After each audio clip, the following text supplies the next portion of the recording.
우울한 소식이 많아서 오늘은 좀 밝은 소식으로 시작해 볼까 하는데요.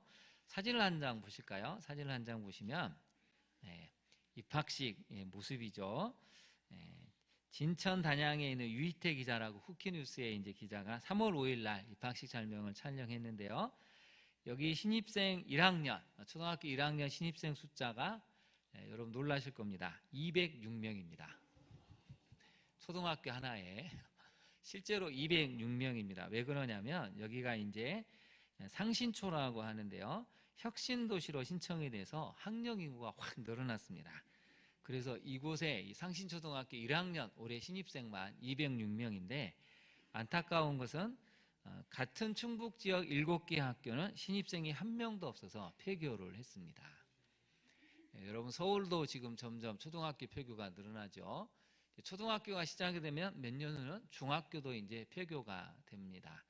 OECD가 얼마 전에 뉴스를 발표했지만 우리나라가 가장 전 세계적으로 빨리 소멸 국가로 간다고 지금 또 뉴스가 한번 나왔죠. 더 늦기 전에 우리가 다음 세대를 회복하려면 마음을 모으고 기도하고 힘을 써야 합니다. 여러분 이 아이들의 표정을 보니까 어떻습니까? 하품하는 아이도 있고 신기해서 여기저기 둘러보는 아이도 있고 옛날 우리 모습과 비슷하죠. 이렇게 천진난만한 아이들이 자유롭게 행복하게 친구들과 우정을 쌓고 마음껏 학교를 다닐 수 있는 그런 나라를 우리가 만들어 줘야 합니다. 아이들 눈에 비치는 지금 세상은 어떨까요? 70 넘으신 어르신들이 욕설을 하고 비웃고 또 50대 60대가 혈기를 내는 이런 모습을 보면 우리 다음 세대는 무엇을 보고 배울지 참 심히 걱정스럽습니다. 나라와 민족이 교회와 성도가 깨어서 품격 있는 신앙을 가져야 하고 하나님 기뻐하시는 언어를 또 정의와 공의를 행할 수 있는 행동과 마음가짐을 가져야 할 때입니다. 이 사진 보니까 그래도 마음이 조금 편안해지시죠? 네. 그 다음 사진 한번 볼까요? 지난주 금요일 날 특세 10일차가 됐습니다. 네, 놀랍게도 저희 교회가 딱 특세 10일차 온라인 오프라인 합쳐서 160명이 참여를 하셨습니다. 여러분 박수 한번 보내야 됩니다. 우리 교회 역사상 우리 교회 역사상 160명이 이렇게 새벽 기도를 온라인 오프라인에 참여한 적은 없었습니다. 우리 교회가 그만큼 이제 기도하는 체질로 바꾸고 있고 하나님이 그렇게 만들어 가신 것을 깨닫습니다. 그래서 앞으로 10일차에 한번 찍고 20일차에 한번 찍고 30일차, 40일차도 찍으려고 합니다. 혹시 못 나오시라도 20일차에 한번 나오시고 30일차도 한번 나오시고 마지막 날은 요 앞에서 다 찍을 겁니다. 사진 현수막을 걸고. 그러니까 40일차는 그래도 평생 인생이 한 번일 것 같은데 여러분 나와서 한번 찍어야 되지 않겠습니까? 그래서 여러분 성가대만 하면 하시는군요. 여러분 40일째까지 우리의 가정의 기도 제목, 여러분 자녀를 위한 기도 제목을 간절히 부르짖으시고 더 나아가서 나라와 민족을 위해 기도할 때 하나님께서 응답하시고 새로운 길을 열어주실 것을 믿습니다. 그때까지 힘내시기를 바랍니다.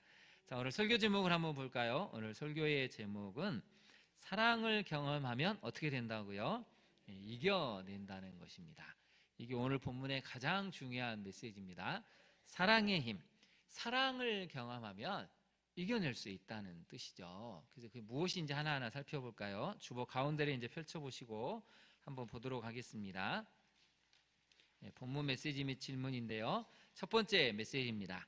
하나님께서는 죄로 인해 상처로 얼룩진 역사와 사회, 가정과 개인을 치유하시는 분이십니다. 역사와 사회, 가정과 개인이 상처로 얼룩져 있습니다. 왜 그럴까요? 죄 때문에 그렇죠. 죄로 인해서 너무나 많은 가정들이 사회가, 개인이, 역사가 뒤틀려 있고 왜곡되어져 있고 아픔이 있다는 것이죠. 표를 한번 보실까요? 표를 보시면 제가 이제 정리를 한번 해왔습니다. 그게 5가지로 정리를 합니다.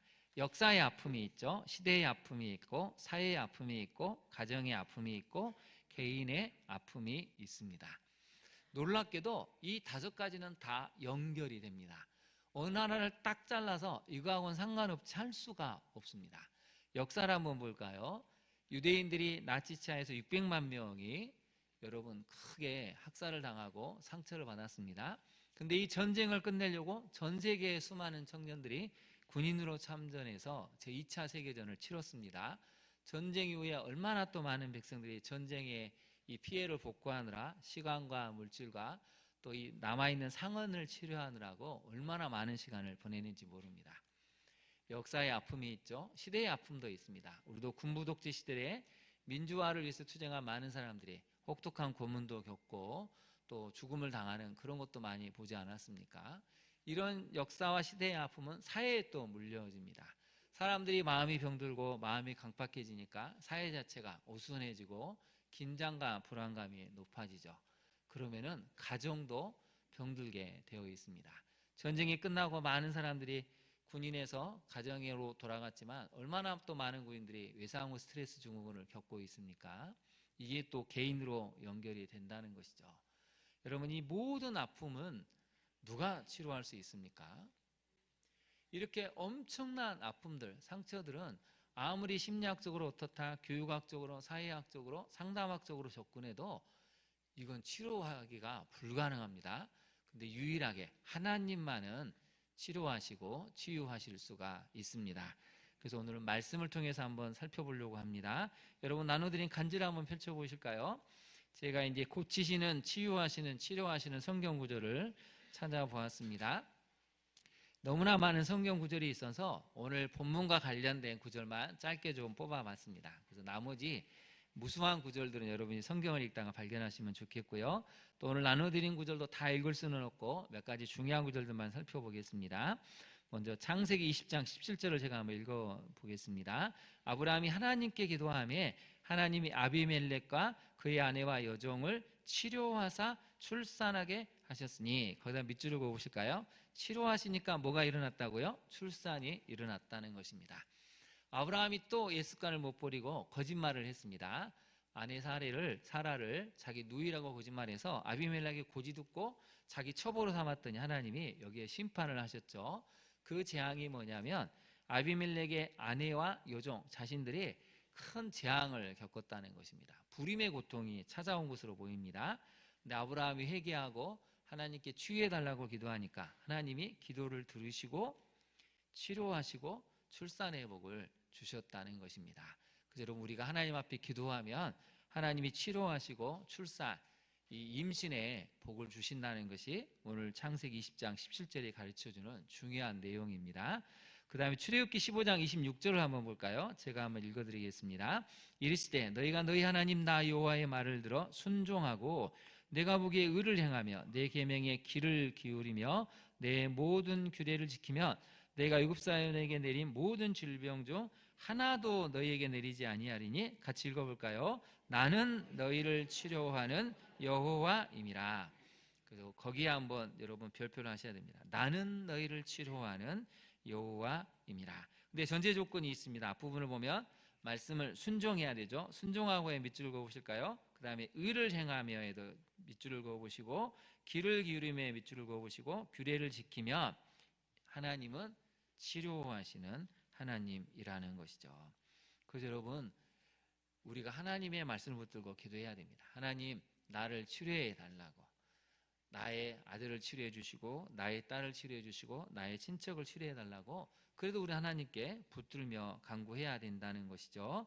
이사야, 그 다음에 시편 147편 3절을 같이 한번 읽어볼까요? 시작. 네.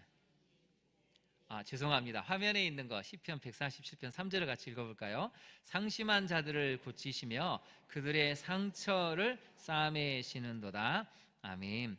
여러분, 어떤 사람을 고치신다고 말하고 있습니까? 상심한 자들, 마음이 상한 사람들, 인생을 살아가면서 마음이 상하고 힘들고 무력감에 빠진 사람도 하나님은 고치시고 상처를 싸매 주신 하나님이시라고 성경은 알려주고 있습니다. 그 다음에 우리 이사야 38장 16절을 같이 한번 읽어볼까요? 시작. 주여, 사람이 사는 것이 있고 내 심령의 생명도 온전히 거기에 있사오니 원하건대 나를 치료하시며 나를 살려 주옵소서. 아멘. 히스기야 왕이 죽을 병에 걸렸을 때 하나님께 이렇게 기도했습니다. 나를 치료하시며 나를 살려 주옵소서. 그랬더니 하나님이 고쳐 주셨다는 것이죠. 여러분, 우리는 어찌됐든 하나님께 끊임없이 부르셔야 됩니다. 하나님, 나를 치료하십시오. 나를 살려 주십시오. 이게 바로 성도가 해야 될 간절한 기도 제목이죠. 여러분의 자녀가 아프다면 하나님, 내 아들을 내 딸을 치료하십시오. 내 아들을 딸을 살려달라고 기도해야 됩니다. 그럴 때 하나님께서 그 기도를 들어주시고 응답을 하셨습니다. 시편 107편 20절은 어떻게 고치시는지를 나오는데요. 같이 한번 읽어볼까요? 그가 그의 말씀을 보내어 그들을 고치시고 위험한 지경에서 건지시는도다. 아멘. 하나님은 말씀을 보내어서 고치셨다고 합니다. 히스기야 왕이 죽을 병에 걸렸을 때 기도하는 소리를 들으시고 아셔서 하나님이 이사야 선지자를 다시 보내시고 하나님의 말씀을 들려주십니다. 항상 하나님은 말씀을 먼저 들려주시고 고쳐주신다는 것이죠. 오늘 예배에 드린 우리 성도님들 무엇보다도 말씀을 묵상하는 데 힘쓰십시오. 그럼 하나님이 말씀 가운데 우리를 인도하시는 걸, 또 우리를 치료해 가시는 것을 깨닫게 됩니다. 또한 그들을 고치시고 어디에서 건지셨다고 나와 있습니까? 위험한 지경에서 건지신다고 말씀을 통해 알려주고 계십니다. 그래서 여러분 위급한 상황이 있을 때, 또 아픈 상황이 있을 때 이 시편 107편 20절을 꼭 묵상하시고 기도하시기를 바랍니다. 또 뒷부분을 한번 넘어가 볼까요? 이 페이지로 가면 마태복음 4장 23절이 있는데요. 같이 한번 읽어보겠습니다. 예수께서 온 갈릴리에 두루 다니사 그들의 회당에서 가르치시며 천국 복음을 전파하시며 백성 중에 모든 병과 모든 약한 것을 고치시니. 예수님의 사역이 나와 있죠. 가르치시는 사역, 복음을 선포하고 전파하시는 사역, 마지막에는 고치시는, 치유하시는 사역인데요. 근데 여러분 희한한 게 하나가 있습니다. 백성 중에 모든 병을 고치시니 하면 되는데 하나가 더 있습니다. 뭐라고 나와 있죠? 모든 약한 것을 고치신다. 거기에다 이제 한번 메모를 해보실까요? 모든 약한 것은 몇 가지 의미가 있습니다. 여기에는 첫 번째로 어떤 체질적인 것이 있습니다. 내가 너무 체질적으로 연약하게, 병약하게 태어났다면 하나님은 그 약한 것도 고치신다는 것이죠. 두 번째는 마음, 심령이 약한 것도 하나님이 고치신다는 것입니다. 세상을 살아갈 때 너무 마음이 힘들어서, 사람이 무섭고 상황이 무섭고 두려워해서 나가지 못하는 사람들을, 그 연약한 것들을 고치신다는 것이죠. 세 번째는 유전적인 것입니다. 제가 많은 사람들 만나다가 깜짝 놀란 것 중에 하나는 가정에 유전적으로 내려오는 질병들이 있습니다. 여러분 그것을 놓고도 기도해야 된다는 것이죠. 이게 가정의 약함입니다. 약한 고리죠.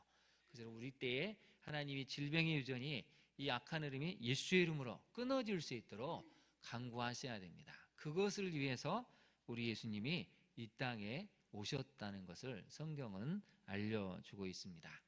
여러분에게 있는 모든 병, 모든 약한 것은 무엇입니까?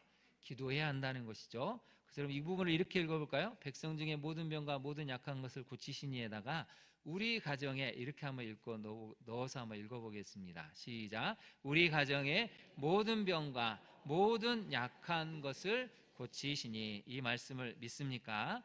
네.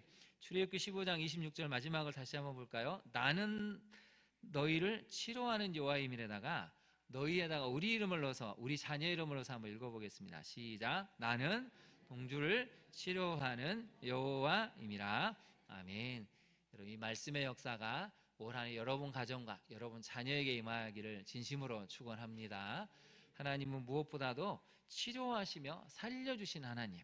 그래서 여러분 이사야 38장 16절에 나와 있는 원하건대 나를 치료하시며 나를 살려주옵소서라는 이 말씀을 붙들고 기도하시면 히스기야 왕의 기도를 들으신 하나님이 반드시 여러분에게 응답하실 것입니다.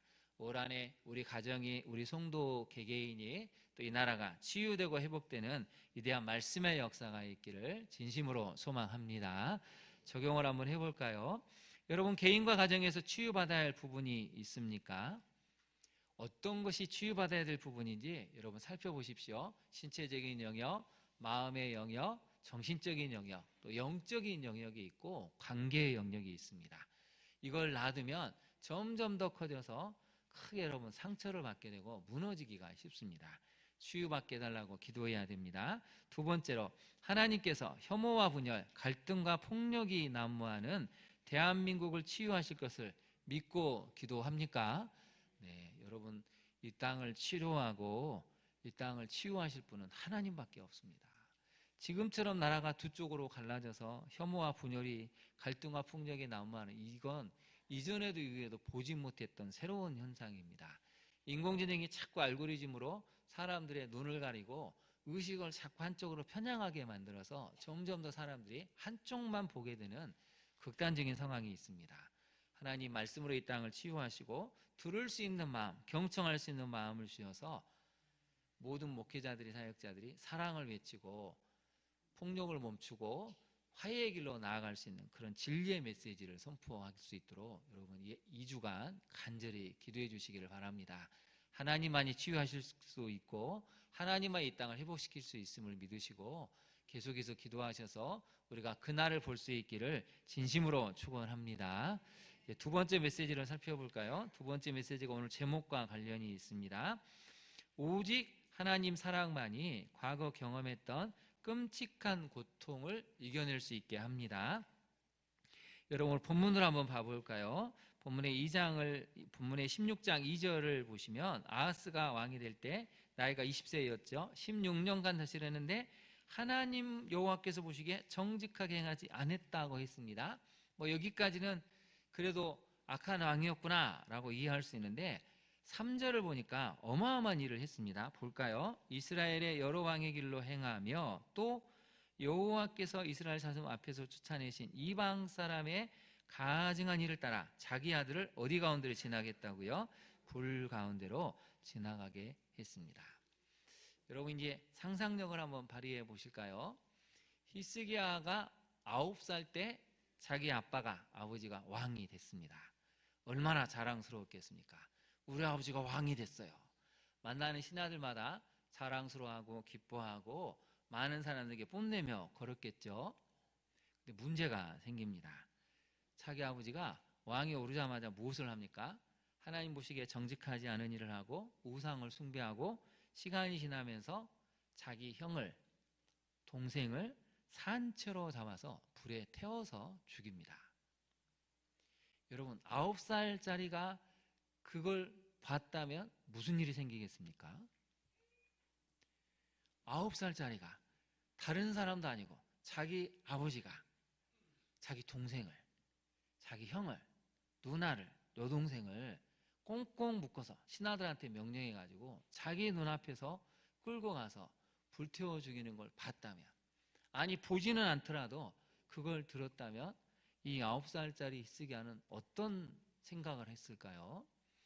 그래서 여러분 성경을 깊이 묵상하면 성경은 엄청난 이야기를 사실은 하고 있는 것입니다. 이게 심리학적으로 보면 이 구절은 여러분 그냥 해석하기는 어려운 구절이죠. 어떻게 이런 아버지 밑에서 선한 왕, 이스라엘 3대 왕이라고 불리우는 이 히스기야 왕이 탄생을 했을까는 오늘날 심리학적 이론으로 봤을 때 3절을 경험한 아이라면 불가능합니다. 이건 일어날 수 없는 일입니다. 왜 그런지를 한번 잠깐 살펴볼까요? 히스기야 왕은 9살 때 3가지 충격을 받습니다. 신체적인 충격을 받고 정신적인 충격을 받죠. 영적인 충격을 받습니다. 자기 아버지가 자신을 죽일 수도 있다는 이 두려움이 이제 오는 것이죠. 아무 이유가 없는데 우상을 섬겨야 된다는 그 한 가지 이유 때문에 자기 형제들을 끌고 가서 불에 태우는 것을 목격을 했다면 이제 맨정신으로는 견디기가 어려운 것이죠. 그래서 이제 한계가 옵니다. 첫 번째 신체적인 한계가 뭐냐면 경직이 되고 긴장이 되고 불안이 생기고 그 다음에 어떤 사례 중에 하나는 가려움증도 생깁니다. 엄마가 자기를 버리고 가서 엄마가 찾아온다는 말을 믿고 매일 저녁마다 동산에 올라서 엄마가 언제 오나 기다렸다는 소녀가 있습니다. 근데 얼마나 언제부턴가 가려워지는지 너무 가려워서 긁다 보니까 온몸에 막 진물이 흐를 정도로 박박 긁습니다. 병원에 갔더니 아무리 연고제를 처방하고 약을 먹어도 이 가려움증은 해결이 되지 않습니다. 의사 말로는 특별한 증상은 없는데 이게 심리적인 증상이라고. 너무 어린 나이에 충격을 받아가지고 아이가 이렇게 되는 거라고 설명을 해줬다고 하죠. 여러분 정신적인 충격은 어떤 것일까요? 아버지가 자기 형제 자매들을 불에 태워 죽인 것을 봤으면 보지는 않더라도 들었다면 문제가 생깁니다. 지나치게 긴장하게 되고 강박증이 생기죠. 불안함이 생깁니다. 이 상황을 어떻게 할 수가 없으니까 우울증도 생기죠. 그 다음에 학습된 무력감이 찾아옵니다. 무엇보다도 내가 왜 동생을 지켜주지 못했을까? 내가 왜 형을 지켜주지 못했을까? 이 죄의식이, 죄책감이 이 9살짜리 희석이한테는 너무 큰 상처로 오는 것입니다. 자신은 잘못이 없는데 아버지가 그렇게 끔찍한 폭력을 행하고 실제로 죽이는 그런 과정을 지켜왔다면 여러분이 9살, 10살짜리 희석이로서는 도저히 감당하기 어려울 만큼 엄청난 정신적인 충격이 오죠. 더 큰 문제는 언제 아버지가 자기를 죽일지 모릅니다. 오늘일까? 내일일까? 한 달 후일까? 1년 후일까? 여러분, 그런 맨정신으로 살 수 있을까요? 그런 극심한 공포와 불안에서 이 어린아이가 어떻게 하루하루를 견뎌낼 수 있을까요? 그래서 여러분, 더 큰 문제는 뭐냐면 이 아이가 이제 자라지를 않는다는 것입니다. 이런 케이스로 가면 감정이 자라지 않고 생각이 자라지 않습니다. 어느 순간 딱 사고가 정지돼 버립니다. 자신의 한계를 넘어가 버리니까 자신이 경험할 수 있는 끔찍한 이 고통스러운 어떤 경험이 자신이 감당할 만큼의 분량을 딱 넘어가 버리는 순간 감정도 생각도 자라지는 않습니다. 몸은 커가는 것 같은데 다른 부위가 완전히 얼어버려서 아무것도 할 수가 없습니다. 그리고 이제 무엇이 생길까요? 엄마를 지켜야 된다는 생각을 하는 거죠. 내가 엄마는 지켜야 되겠다. 근데 엄마도 지킬 수가 없습니다. 말리는 이 엄마를 아빠가 강하게 내밀고 소리를 지르고 때리는 모습을 보면 이 아이로서는 이제 한계가 와버리죠. 나는 아무짝에도 쓸모가 없네. 뭘 할 수 있지? 무력감이 옵니다. 그럼 영적인 충격이 옵니다. 이제 하나님에 대해서 분노가 생기죠. 왜 하나님은 이러십니까? 왜 하나님은 이런 아빠를 나한테 주셨죠? 왜 엄마는 고통을 당해야 됩니까? 하나님에 대한 분노, 원망이 생기고 신앙에 대해서 자포자기하게 되고 안식일마다 또 절기 때마다 찾아온 이스라엘 백성을 보면 냉소적이 됩니다. 하나님은 살아계시지 않은데 왜 저 사람들은 저렇게 해서 예배를 드리지? 냉소적이고 조롱하게 되고 그러면서 신앙에 대해서 강한 반발을 갖게 된다는 것이죠. 이렇게 크면 거의 일탈하게 됩니다. 완전히 망나니가 돼서 온갖 악을 일삼고 완전히 삐뚤어진 심성으로 크기가 쉽다는 것이죠. 여러분, 어머니 아비는 어땠을까요? 어머니 아비를 좀 이해를 해봐야 되는데요. 18장으로 다시 한번 가보실까요? 18장으로 가보시면 2절에 그의 어머니의 이름은 아비요 스가리아의 딸이더라. 이 역대하를 보면 스가라라고도 되어 있습니다. 성경은 아비를 아비야로도 표현하고 또 스가랴를 스가리아로 표현한다는 걸 이해하시면 되겠습니다. 근데 여러분, 이 어머니 아비, 아하스의 아내인 이 아비는 어땠을까요? 이런 상황에서 자기가 낳은 아들, 딸을 자기 남편이 우상을 숭배하기 위해서 불에 태워 죽이는, 한 명도 아니고 자녀들을 태웠으면 여러분, 맨정신으로 이 아내가 견딜 수 있었을까요? 한 번은 말렸는데 안 되는 걸 보고 평생 남편을 저주할 수 있습니다. 남편 때문에 내 인생이 망가졌다고 생각해서 끝없는 분노를 퍼붓고 우울감, 절망감에 좌절했을 수도 있습니다. 요즘식으로 표현하면 너무 이 상황이 힘드니까 매일 술을 마심으로써 알코올 중독이 될 수가 있습니다. 엄마가 아무것도 못하니까 상담 사례 중에 많은 케이스가 그거죠. 엄마가 뭘 할 수가 없습니다. 너무 우울함이 심하니까. 그래서 가장 큰 애가 제일 먼저 일어나서 밥하고, 엄마 우리 학교 갈 테니까 정신을 차리고 밥을 먹어요. 엄마를 일으켜 세우고 상을 차려주고 이불을 개주고 씻겨주고 학교를 가는 아이들도 있습니다. 돌아와서는 제일 먼저 엄마 점심 먹었어요? 챙겨주고 옷도 갈아입혀주고 엄마를 알뜰히 보살핍니다. 완전히 주객이 전도가 된 것이죠. 이런 극심한 우울감, 무력감이 있을 수 있습니다. 남편이 너무 미우니까, 인간이라고 생각하지는 못하니까 비난하고 저주하고 조롱해서 아들 앞에서 온갖 악담을 퍼붓고 욕을 하니까 아들의 내면도 완전히 파괴가 돼버리는 것이죠. 뭐라고 얘기했을까요? 너는 절대 아빠처럼 되지 마라. 내가 미쳤지. 어쩌다 너는 이런 아빠랑 만나는지, 남편이랑 만나는지 내 평생의 한이다. 그럼 여러분, 아들은 무슨 생각을 하게 될까요? 자아가 파괴가 됩니다. 엄마도 끔찍한 것 같고 아빠도 끔찍한데 나만이라도 온전해야 되는데 이 9살, 10살짜리가 어떻게 견뎌냅니까? 그래서 여러분, 이 과정을 살펴보면 히스기야가 선한 왕이 됐다? 하나님 보시기에 정직한 왕이다? 이건 여러분 심리학적으로는 도저히 불가능한 일입니다. 이건 가능하지가 않습니다. 근데 어떻게 이게 가능한 걸까요? 오늘 성경에서 그 숨은 답을 찾아야 되는데요. 거기다 한번 메모를 해보실까요? 18장 2절 마지막에 스가랴의 딸이더라에다가 메모를 해보십시오. 이건 회복 탄력성입니다. 회복 탄력성. 아무리 내가 끔찍한 일을 경험해도, 아무리 내가 내 인생이 망가지고 바닥까지 내려갈지라도 일어설 수 있는 회복 탄력성, 그걸 이 히스기야의 어머니 아하비가 갖고 있었다는 것입니다.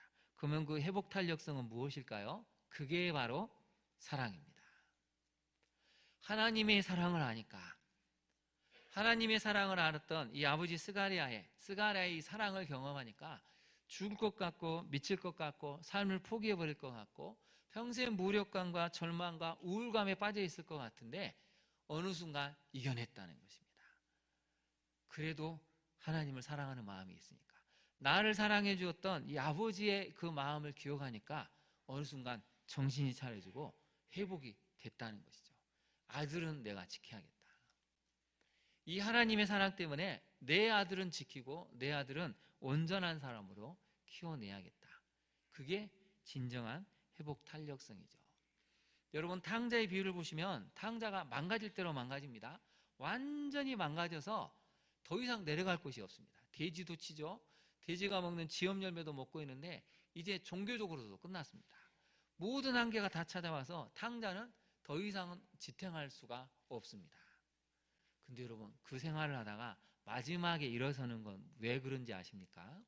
내 아버지 집에 가면 그래도 먹을 것이 있는데, 그 얘기는 다른 표현을 하면 그래도 내가 아버지 집에 돌아가면 아버지는 나를 맞아주실 거야. 나를 사랑하니까. 나를 사랑하니까 내가 이렇게 망가지고 비참한 모습일지라도 아버지 가슴에 못을 박고 집을 나가는데 그래도 내가 아버지를 찾아가면 그래도 아버지는 나를 반겨주실 거야. 나를 사랑하니까. 여러분, 이 사랑이 결국은 히스기야를 붙들었다는 것입니다. 그 어머니가 하나님에 대한 사랑, 그 아버지의 사랑을 경험을 하니까 그래도 도저히 견딜 수 없는 상황에서 이미 인간 이하의 것으로 내려갈 수밖에 없는 그런 상황에서도 정신을 차리고 붙들었다는 것이죠. 그래서 여러분, 설교 제목을 다시 한번 보실까요? 설교 제목이 뭐라고 나와 있습니까? 사랑을 경험하면 이겨낸다는 것입니다. 여러분은 이겨낼 수 있는 사랑이 있습니까? 그 어떤 혹독한 환경도 그래, 사랑이 있으니까 그 끔찍한 경험에도 불구하고 일어설 수 있는 사랑이 있습니까? 오늘 성경은 거기에 대한 이야기를 하고 있습니다.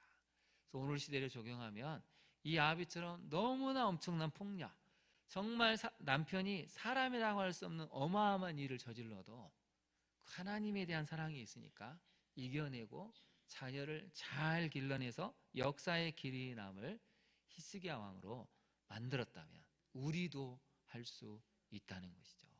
우리 옆에 사람한테 한번 고백해 볼까요? 우리도 할 수 있습니다. 한번 고백해 보시죠. 우리도 할 수 있습니다. 오늘 예배 드린 성도님들 중에 이 정도까지는 가지 않잖아요, 여러분. 이 정도까지 가신 분이 있으십니까? 남편이 이렇게까지 하는 분이 있습니까? 그래도 아비가 해냈다면 우리는 더 잘해낼 수 있다는 것이죠. 적용을 한번 해보겠습니다. 여러분, 끔찍한 기억으로 남아있는 아픔과 트라우마가 있습니까? 어느 시절이든 청소년 시절이든 지금에도 여러분, 끔찍한 기억으로 남아있는, 우리 자녀에게도 나에게도 남아있는 그런 아픔들, 트라우마들이 있습니까? 하나님 사랑과 나를 사랑해주는 사람들로 인해 서서히 극복해 가고 있습니까? 사랑만이 여러분 이겨내게 하고 극복하게 한다는 것이죠. 근데 하나님 사랑은 어쩌면 너무 막연해 보일 수 있습니다. 그래서 나를 진심으로 사랑해주는 아버지 어머니가 있다면, 남편과 아내가 있다면, 성도가 있다면 이겨낼 수 있습니다. 그래서 여러분 쑥스럽겠지만 옆에 분에게 그렇게 고백해 보실까요? 주 안에서 당신을 사랑합니다 라고 고백해 볼까요? 네. 옆에 사람이 있으니까 어떻게 된다고요? 이제 트라우마를 극복할 수 있다는 것입니다. 사랑하는 사람이 있으면 그 사랑을 경험하니까 이겨낼 수가 있습니다. 근데 사랑이 없으니 그냥 자신을 완전히 망가뜨리고 피폐화시키고 황폐화시켜버리죠. 여러분 하나님이 그렇게 살라고 우리를 보내지는 않으셨습니다. 오늘의 말씀을 기억하시고 어떤 일이 있더라도 아비처럼 사랑으로 이겨내고 자녀를 잘 양육해나고 회복할 수 있는 가정을 만드시기를, 여러분 자신이 될 수 있기를 진심으로 축원합니다. 세 번째 메시지를 살펴볼까요? 하나님을 사랑하지 않는 결말은 결국 무엇임을 기억해야 된다고요? 멸망임을 기억을 해야 됩니다.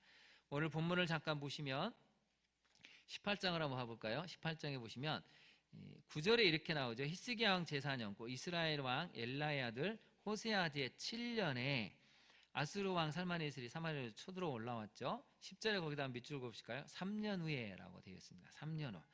딱 3년 만에 완전히 북이스라엘이 멸망합니다.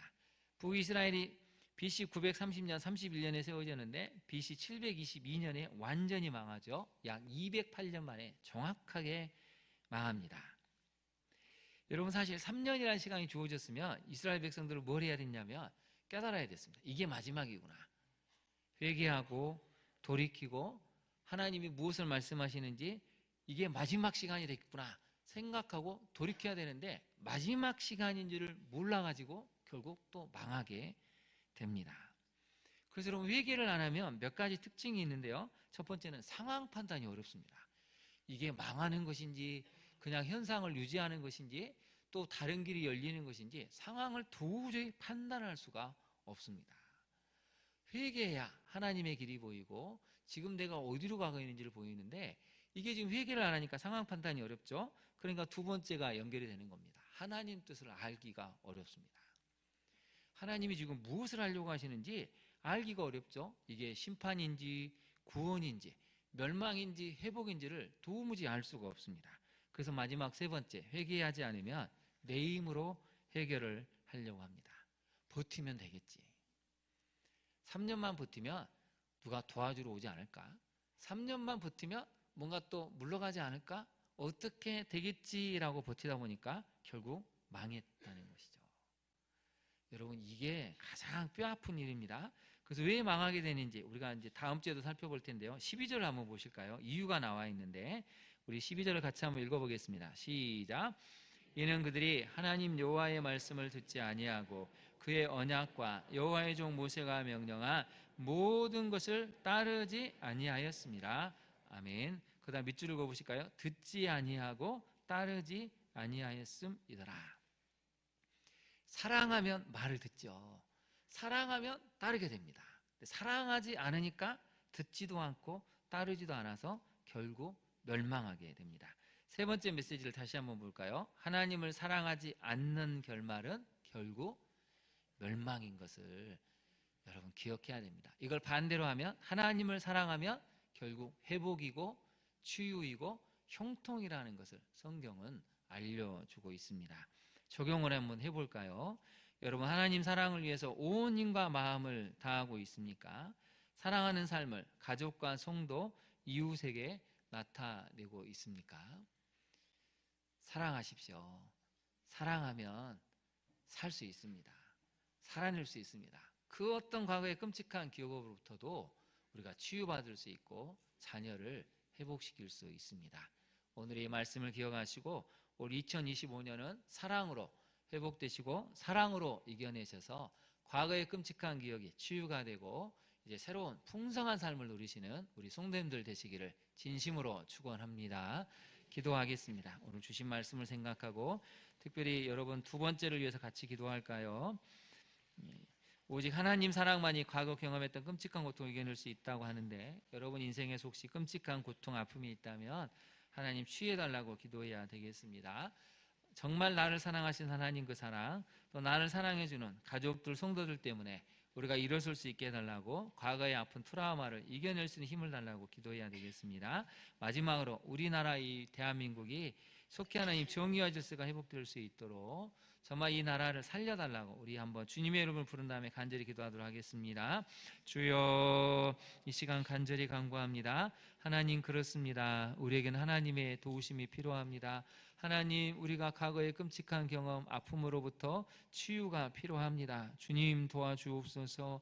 히스기야 왕이 그 어린 시절에 경험했던 그 엄청난 아픔들, 상처들, 눈앞에서 목격했던 그 엄청난 이 광경들을 어떻게 이겨낼 수 있겠습니까? 그러나 오직 하나님의 사랑이, 또 어머니의 사랑 때문에 히스기야가 그 모든 것을 극복해내고 설 수 있었음을 깨닫습니다. 주님 도와주시고 우리도 이 과거의 아픔과 상처로부터 벗어날 수 있는 치유와 회복을 허락하여 주옵소서. 그 어떤 아픔과 상처가 있을지라도 다시 한번 일어설 수 있는 힘과 능력을 우리 모두에게 허락하여 주옵소서. 나라가 심히 위태롭습니다. 어디로 가야 할지, 무엇을 해야 할지 알 수 없지만 하나님, 우리가 말씀을 붙들고 나아갈 때 이 땅을 치유하시고 모든 분열과 혐오와 고통에서, 폭력에서 벗어나게 하시는 그 하나님을 만날 수 있는 은혜를 우리 모두에게 허락하여 주옵소서. 그렇게 하실 주님을 찬양하며 예수님 이름으로 기도합니다. 아멘.